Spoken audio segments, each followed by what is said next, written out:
ಈಗ ಕೇಂದ್ರ ಸಚಿವ ಪ್ರಹ್ಲಾದ್ ಜೋಶಿ ಮಾತಾಡ್ತಾ ಇದ್ದಾರೆ.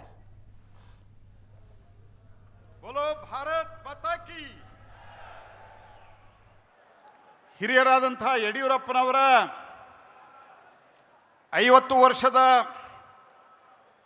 ರಾಜಕಾರಣದ ಸಾರ್ವಜನಿಕ ಜೀವನದ ಪ್ರವೇಶವನ್ನು ಮಾಡಿ ಪೂರೈಸಿರುವಂಥ ಸಂದರ್ಭದಲ್ಲಿ ವೇದಿಕೆ ಮೇಲೆ ಆಸೀನರಾಗಿರುವಂಥ ಎಲ್ಲ ಪೂಜ್ಯ ಜಗದ್ಗುರುಗಳ ಸ್ವಾಮೀಜಿಗಳ ಪಾದಾರವಿಂದದಲ್ಲಿ ವಂದಿಸಿ, ಮೊದಲು ನಾನು ನಮ್ಮ ನೆಚ್ಚಿನ ಪ್ರಧಾನಮಂತ್ರಿ, ನಮ್ಮೆಲ್ಲರ ನೆಚ್ಚಿನ ನಾಯಕರು ಆದಂಥ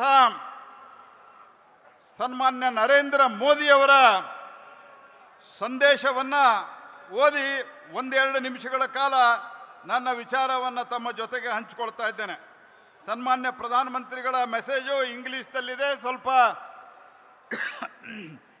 ಯಡಿಯೂರಪ್ಪನವರ ಬಗ್ಗೆ ಅವರಿಗೆ ವಿಶೇಷವಾದಂಥ ಆತ್ಮೀಯತೆ, ಅಭಿಮಾನ ಇರೋದರಿಂದ ಇಂಗ್ಲೀಷ್ನಲ್ಲಿ ಮೆಸೇಜ್ ಸ್ವಲ್ಪ ದೀರ್ಘವಾಗಿದೆ. ತಾವೆಲ್ಲರೂ ಅದನ್ನು ಲಕ್ಷ್ಯ ಕೊಟ್ಟು ಕೇಳಬೇಕು ಅನ್ನುವಂಥ ವಿನಂತಿಯೊಂದಿಗೆ, it is heartening to note that Abhinandotsava is being held at Chitradurga, Karnataka to celebrate 50 years of Shri B.S. Yediyurappaji's contribution to the public life.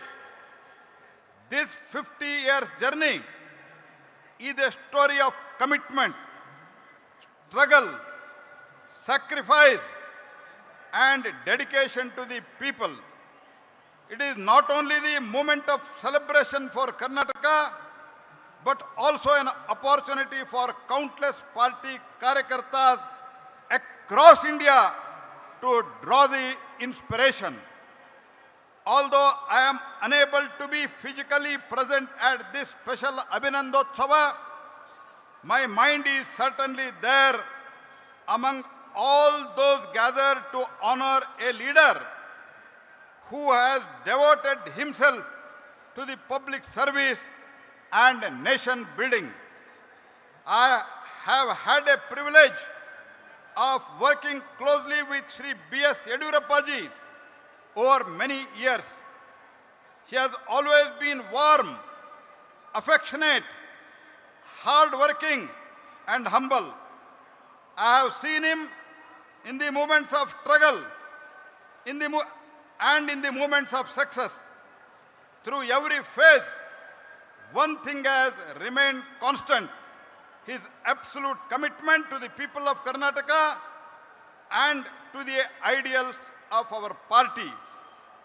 His political life reflects the strength of our democracy.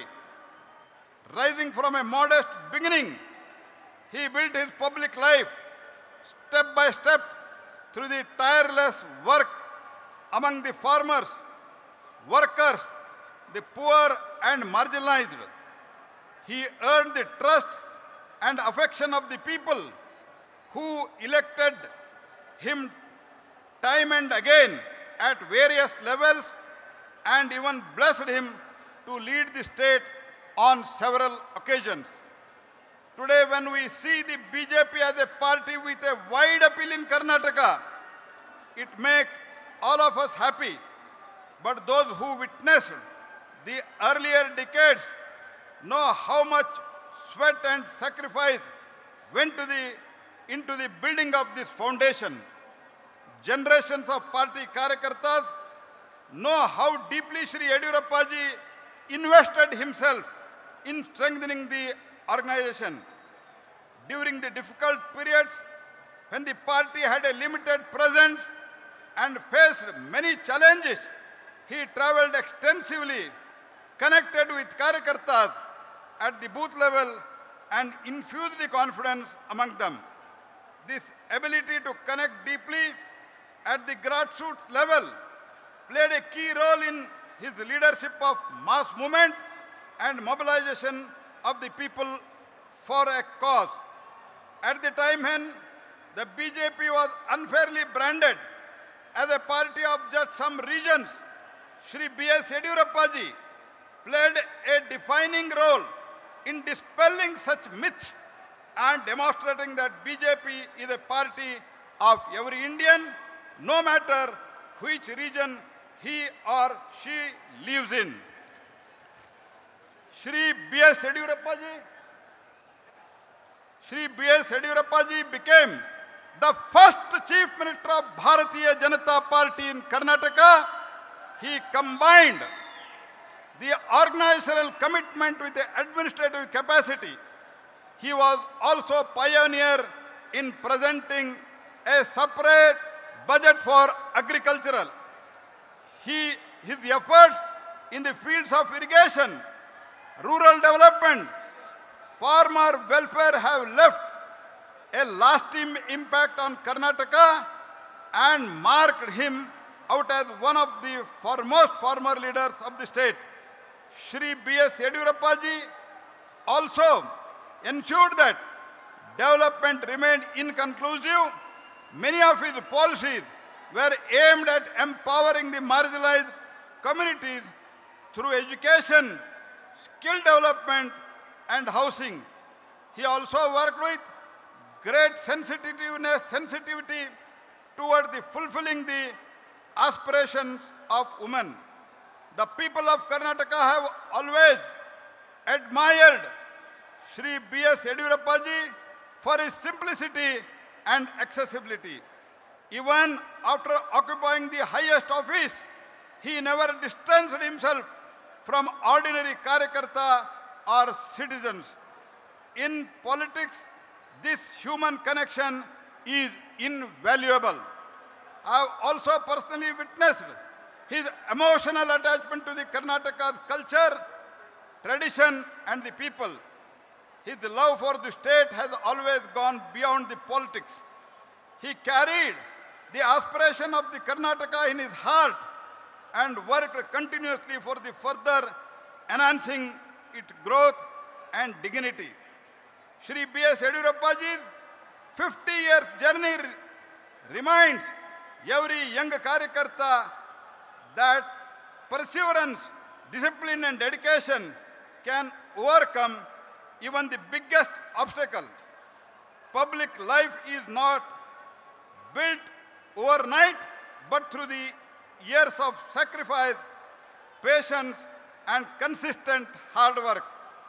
Today, as a countless admirers, colleagues, friends, and Karyakartas gather to honor him, I join them in expressing heartfelt appreciation for his immense contribution to the public life. My congratulations and best wishes to him on this remarkable milestone of 50 years in public life. I pray for Shri Yediyurappa ji's long and healthy life. May he continue to guide, inspire, and bless generations of Karyakarta and public representatives in the years ahead. Narendra Modi, Prime Minister of India. ಸ್ನೇಹಿತರೆ, ಸನ್ಮಾನ್ಯ ಪ್ರಧಾನಮಂತ್ರಿಗಳು ಇಷ್ಟೊಂದು ದೀರ್ಘವಾದಂಥ ಸಂದೇಶವನ್ನು ಕಳಿಸಬೇಕು ಅಂತಂದ್ರೆ ನರೇಂದ್ರ ಮೋದಿಯವರು ಈ ಜಗತ್ತು ಕಂಡಂಥ ಅತ್ಯಂತ ಮೇರು ವ್ಯಕ್ತಿತ್ವದ ಒಬ್ಬ ನಾಯಕ. ಇವತ್ತಿಗೂ ಜಗತ್ತಿನಲ್ಲಿ ಅತ್ಯಂತ ಹೆಚ್ಚು ಜನಮಾನ್ಯತೆಯನ್ನು ಪಡೆದಂಥ 25 ವರ್ಷಗಳ ಕಾಲ, ಅಂದರೆ ಗುಜರಾತದ ಮುಖ್ಯಮಂತ್ರಿಯಾಗಿ 13 ವರ್ಷ, 12 ವರ್ಷಗಳ ಕಾಲ ಈ ದೇಶದ ಪ್ರಧಾನಮಂತ್ರಿಯಾಗಿ ಇವತ್ತಿಗೂ ತಮ್ಮ ಅತ್ಯಂತ ವಿಶ್ವಾಸಾರ್ಹತೆಯನ್ನು ಉಳಿಸಿಕೊಂಡಂಥ ಒಬ್ಬ ಜಗತ್ತಿನ ನಾಯಕ ಯಡಿಯೂರಪ್ಪನವರ ಬಗ್ಗೆ ಇಂಥ ಒಂದು ಉತ್ತಮವಾದಂಥ ಸಂದೇಶವನ್ನು ಕಳಿಸ್ಬೇಕು ಅಂದರೆ ಯಡಿಯೂರಪ್ಪನವರ ವ್ಯಕ್ತಿತ್ವ ಹೇಗಿದೆ ಅನ್ನೋದನ್ನು ನಾವು ಅರ್ಥ ಮಾಡಿಕೊಳ್ಬೇಕು. ಸ್ನೇಹಿತರೆ, ನಾನು ಇಷ್ಟೇ ಹೇಳಲಿಕ್ಕೆ ಬಯಸ್ತೇನೆ, ಇವತ್ತು ವೆಸ್ಟ್ ಬೆಂಗಾಲ್ದಲ್ಲಿ ಭಾರತೀಯ ಜನತಾ ಪಾರ್ಟಿಯ ಸರ್ಕಾರ ಸುವೇಂದು ಅಧಿಕಾರಿಯವರ ನೇತೃತ್ವದಲ್ಲಿ ಅಧಿಕಾರಕ್ಕೆ ಬರೋದ್ರೊಂದಿಗೆ ಭಾರತೀಯ ಜನತಾ ಪಾರ್ಟಿ NDA 21 ರಾಜ್ಯಗಳಲ್ಲಿ ಬಂದಿದೆ. ಆದರೆ ದಕ್ಷಿಣ ಭಾರತದಲ್ಲಿ ಏಕೈಕ ಸರ್ಕಾರ ಮೊದಲಿತ್ತು, ಮುಂದೆ ಬರ್ತದೆ. ಅದು ಯಾವುದಂದ್ರೆ ಯಡಿಯೂರಪ್ಪನವರ ನೇತೃತ್ವದಲ್ಲಿ ಕರ್ನಾಟಕದಲ್ಲಿ ಅನ್ನುವಂಥ ಸಂಗತಿಯನ್ನು ನಾವು ಮರಿಬಾರದು ಸ್ನೇಹಿತರೆ. ಹಾಗಾಗಿ ಯಾವ ಸಂದರ್ಭದಲ್ಲಿ ದೇಶದಲ್ಲಿ 2 ಲೋಕಸಭಾ, ಕರ್ನಾಟಕ ವಿಧಾನಸಭೆಯಲ್ಲಿ 2 ಲೋಕಸಭಾ ಇದ್ದಾಗ ಯಡಿಯೂರಪ್ಪನವರು ಅಹೋರಾತ್ರಿ ಧರಣಿಯನ್ನ ಮಾಡಿ ಅವತ್ತಿನ ರೈತರಿಗೆ, ಅವತ್ತಿನ ಕೂಲಿ ಕಾರ್ಮಿಕರಿಗೆ, ಬಗರ್ ಹುಕುಂ ಸಾಗುವಳಿದಾರರಿಗೆ ನ್ಯಾಯವನ್ನ ಕೊಡಿಸಿದಂಥ ರಾಜ ಹುಲಿ ಯಾರಾದರೂ ಇದ್ರೆ ಅದು ಶ್ರೀಮಾನ್ ಯಡಿಯೂರಪ್ಪನವರು. ಸ್ನೇಹಿತರೆ, ಇವತ್ತು ಹೋರಾಟ ಅಂತಂದ್ರೆ ನಾನು ಶಿವಮೊಗ್ಗದಲ್ಲಿ ಯಡಿಯೂರಪ್ಪನವರ ಅಭಿನಂದನೆ ಸಮಾರಂಭದಲ್ಲಿ ಹೇಳಿದ್ದೆ. ಇವತ್ತು ಹೋರಾಟ ಅಂತಂದ್ರೆ ವಾಟ್ಸಾಪ್, ಫೇಸ್ಬುಕ್ ಮತ್ತು ಪತ್ರಿಕೆಯಲ್ಲಿ, ಟಿವಿಯಲ್ಲಿ ಬರೋದಕ್ಕೆ ಸೀಮಿತ ಆಗಿದ್ರೆ ಈ ದೇಶದೊಳಗ, ಈ ರಾಜ್ಯದೊಳಗ ಹೋರಾಟದ ಹೊಸ ಕಿಚ್ಚನ್ನ, ಹೋರಾಟದ ಹೊಸ ಪರಿಕಲ್ಪನೆಯನ್ನ ಕೊಟ್ಟಂತ ಯಾವುದಾದ್ರೂ ಒಬ್ಬ ನಾಯಕ ಇದ್ರೆ, ತನ್ನ ಕಾಜಿಗಾಗಿ, ತನ್ನವನ್ನು ಏನು ಒಳ್ಳೆಯ ಉದ್ದೇಶ ಸಾಧನೆಗಾಗಿ ಹೋರಾಟಕ್ಕೆ ಹೊಸ ಮೆರುಗನ್ನ ಕೊಟ್ಟಂತಹ ಕೀರ್ತಿ ಅದು ಯಡಿಯೂರಪ್ಪನವ್ರದ್ದು. ಹಗಲು ರಾತ್ರಿ ಹೋರಾಟ, ಎಲ್ಲಿ ನಿಂತಲ್ಲಿ ಕುಂತಲ್ಲಿ ಹೋರಾಟ ಮಾಡಿ ಇವತ್ತೊಂದು ಪರಿವರ್ತನೆ ಮಾಡಿದಂತಹ ಕೀರ್ತಿ ಅದು ಯಡಿಯೂರಪ್ಪನವರಿಗೆ ಸಲ್ತದೆ.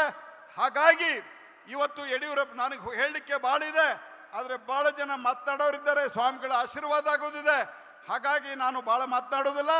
ನಾನು ಇಷ್ಟೇ ಹೇಳ್ತೀನಿ, ಪ್ರಧಾನಮಂತ್ರಿಗಳೇನು ಹೇಳಿದ್ದಾರೆ, ಯಾರು ಕಠಿಣ ಪರಿಶ್ರಮವನ್ನ ಪಡ್ತಾರೆ, ಯಡಿಯೂರಪ್ಪನವ್ರ ಬಗ್ಗೆ ಅವ್ರು ಹೇಳಿದ್ದು, ಯಾರು ಸತತ ಪ್ರಯತ್ನವನ್ನ ಮಾಡ್ತಾರೆ, ಜನರ ಬಗ್ಗೆ ಹೃದಯದಲ್ಲಿ ಕಳಕಳಿ ಇರ್ತದೆ, ಅವರು ಜನನಾಯಕರಾಗಲಿಕ್ಕೆ ಸಾಧ್ಯ ಇದೆ ಯಡಿಯೂರಪ್ಪನವರು ಅಂತ ಏನು ಹೇಳಿದ್ದಾರೆ.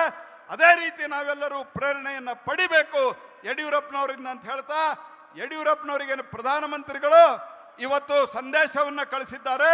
ಅದನ್ನ ಫೋಟೋ ಫ್ರೇಮ್ ಮಾಡಿ ಚೆನ್ನಾಗಿ ಮಾಡಿದ್ದಾರೆ. ಅದನ್ನು ನಾನು ತಮ್ಮೆಲ್ಲರ ಪರವಾಗಿ ಪ್ರಧಾನಮಂತ್ರಿಗಳ ಸಂದೇಶವನ್ನ ಸನ್ಮಾನ್ಯ ಯಡಿಯೂರಪ್ಪನವರಿಗೆ ಅರ್ಪಿಸ್ತಾ ಇದ್ದೇನೆ ಅನ್ನುವಂತಹ ಮಾತನ್ನು ಹೇಳ್ತಾ ತಮ್ಮೆಲ್ಲರಿಗೂ ನಮಸ್ಕಾರ. ಜೈ ಹಿಂದ್.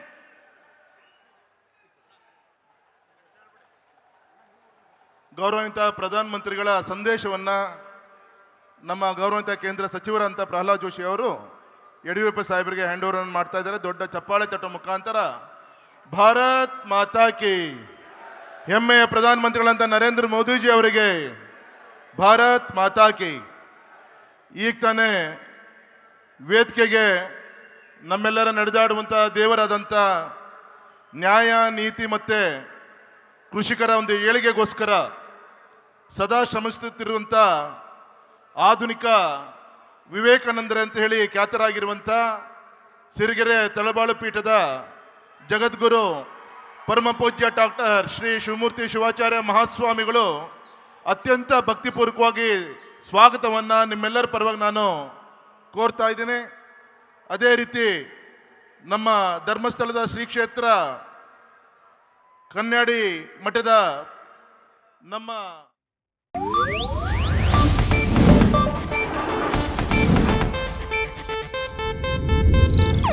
ಇದು ಏಷ್ಯಾನೆಟ್ ನ್ಯೂಸ್ ನೆಟ್ವರ್ಕ್ ಪ್ರಸ್ತುತಿ.